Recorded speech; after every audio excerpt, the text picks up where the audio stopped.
The study from Yale was that 68,000 people a year die precisely. You go talk to the doctor. Next time you go to a doctor, say, are people coming into your office much sicker than they should be? Yep.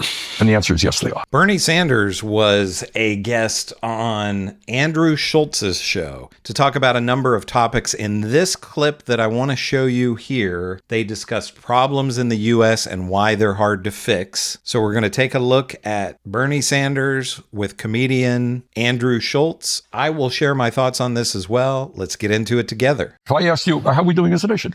I would say we're struggling financially. Good. That's right. I think, Quality of life. I think quality of life That's exactly right. And I think that we are disillusioned with the institutions that should be supporting and protecting us. Excellent. All right. So that's right. All that's right. So let's start off with, in one sense, we are the richest country in the history of the world, right? We have enormous wealth. Yep. Does that wealth apply to the vast majority of the people? Absolutely not. No. So unbelievably, and nobody talks about this. You ask me, we start off on the Democratic Party. The first thing you got to do is be honest with people and say, look, this is where we are at. We can blame whoever you want, but this is where we're here. Yeah. Right? They don't acknowledge that. So you're living in a country where 60%, let me underline that, 60% of people live paycheck to paycheck. Yep. Got it? I grew up in a family that lived paycheck to paycheck. All right? Where paycheck to paycheck is living under enormous stress. How am I going to pay the rent? What happens if my landlord raises my rent? What happens if my kid gets sick and I can't afford to take him to the doctor? You know, what happens if my car breaks down? You know that significant numbers of people in this country, you have money, you don't think about it. But if you don't have any money and your car breaks down, it's over. And it's $1,000 bill to get it fixed, yep, and you can't afford it, you tell me what happens. Yep. All right.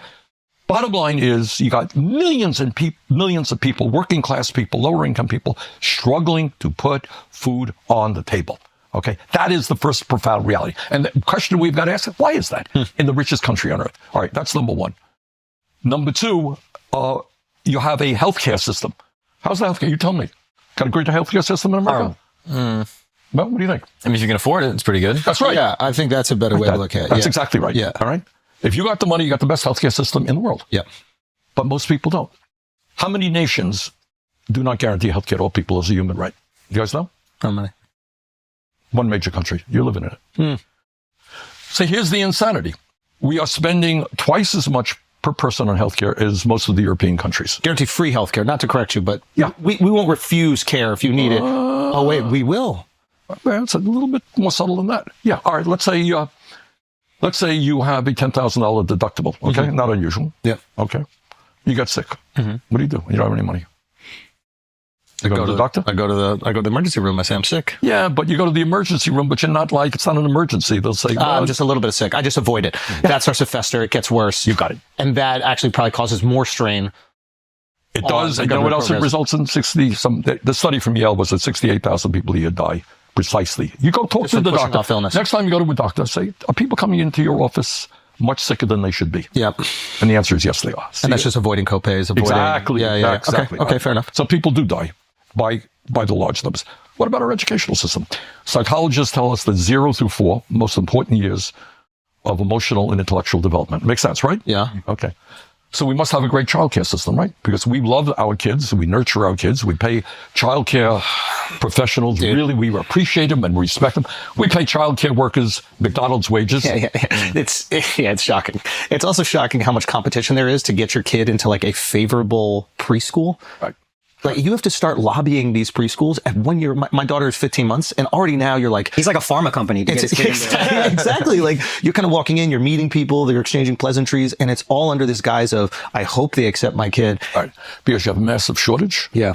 And if people don't have any money, it is really difficult. Now, Andrew Schulz, breaks into this story about getting his daughter into a good preschool, which is, kind of a privileged position to be in, and nothing against him. That's his reality for right now. But in terms of, I want to focus on what Bernie Sanders is talking here about healthcare and Andrew Schulz in terms of, well, you can go to the emergency room. You can go to the emergency room, but the emergency room is not the time for somebody to find out that they have cancer.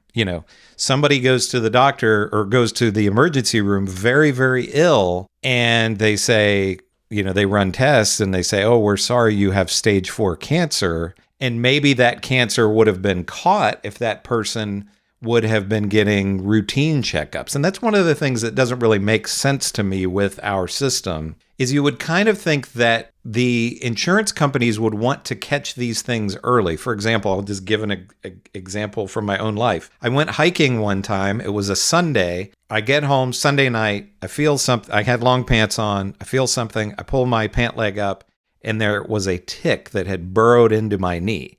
I couldn't get it out. And all of the sort of emergency clinic places that are pretty cheap around me were closed. It was after hours. So I had to go to the emergency room. I didn't want to wait with have a tick stuck in my knee until the next morning when the clinics opened up. So I go to the emergency room. They use a little tool, twist the tick out. They give me an antibiotic to keep me from getting Lyme disease. They send me on my way.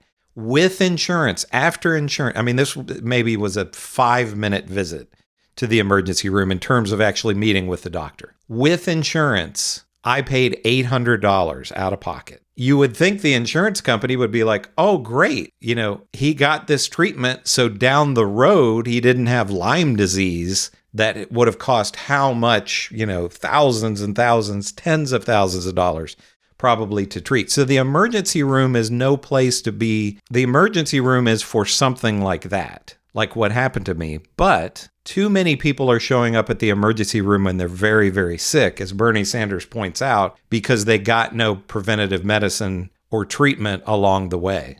And so I don't know what it costs here in New York City. In Vermont, it costs $15,000, $20,000. So, just... Imagine you have 2 kids, forget it. That's right, exactly. Forget it, yeah. But again, take a deep breath and say, okay, if we as a nation understand that that's the future of America. Yep. We want the best. You would say, okay, we're going to have really great teachers for them. We'll treat these teachers with respect, pay them well. They're doing really important work. Yep. Taking care of your daughter is important stuff. Agreed. Okay? We don't.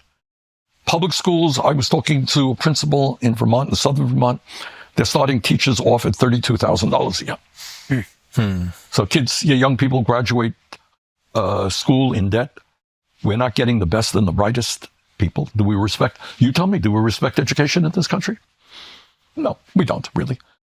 What do you mean by respect it? Like that we say, man, you're going to be a teacher. Educators. I don't think educators get close to enough respect. We give them a lot of platitudes. Yeah. Oh, how noble of you. Say we respect them. But we don't treat them with respect. But we don't feel the same way as if they're like some finance bro or something like that. Exactly. Yes. Yeah. Just to that point, take a look at it. Harvard College, one of the best colleges in America. Something like 5% of the graduates will go into education, and they're not going into public education. Of course not, yeah. 50% will go to Wall Street. They'll go to consulting. You make a great point, though. If college loans are so expensive, they don't even have a choice to go into education. So is there some sort of system built in where, like, if you choose to go into education, that there's a way that the loan will be forgiven? Something like that. Yeah, there are small programs. They have something like that. But that's a good idea. And again, I'm not making this up. I'm sure there was some system like that. But I imagine, like, maybe back in your day, that there was a version where, like, not highly educated in terms of a master's program, but like people that went to elite universities, before they went and got their master's or their doctorate, spent some time educating. Was that commonplace? I'm not sure. I don't recall that. But like, if there was a way to incentivize that might be right. good, Of course, that's right. But what we have to do, give you an example, and what also bothers me is we don't look at what goes on around the rest of the world. We kind of think that we're an island unto ourselves. What we should be doing is what is working around the rest of the world. So you take a country like Finland. To be a teacher is a big deal in Finland. Wow, you're a teacher. It's like being a doctor in this country. People respect them. They're well paid. They have a lot of autonomy, etc. But all that I'm saying here is that if you look at the fundamental institutions in America, healthcare, education, childcare, distribution of wealth in America, we are not doing well. And it's important that we acknowledge that. So, I mean, nobody, you talk about your very kind introductions and, talking about things that others don't talk about.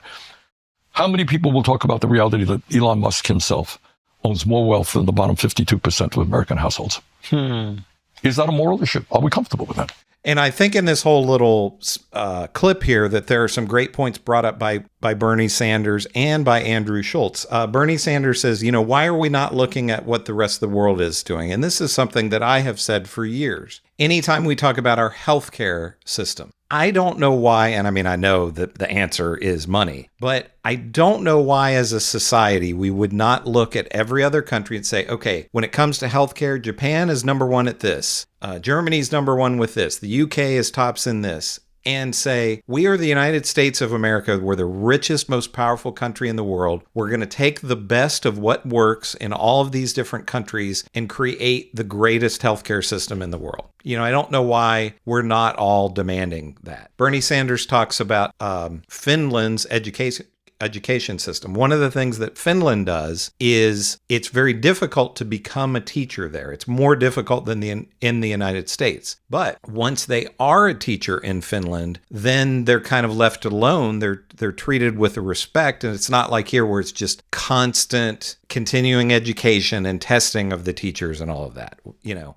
Also in Finland, and this I suspect would not go over well in the United States, at least with certain segments of the society, they don't have rich schools and poor schools. All the money is distributed evenly. That would make a huge difference in the United States if, you know, Beverly Hills High School had the same funding as the poorest county in the United States. A couple of points that Andrew Schulz brings up that I think are very good. He talks about forgiving student loans for people who go into education. And there have been some programs like that. I know in certain states, in rural counties where it's hard to get people to go and be teachers there.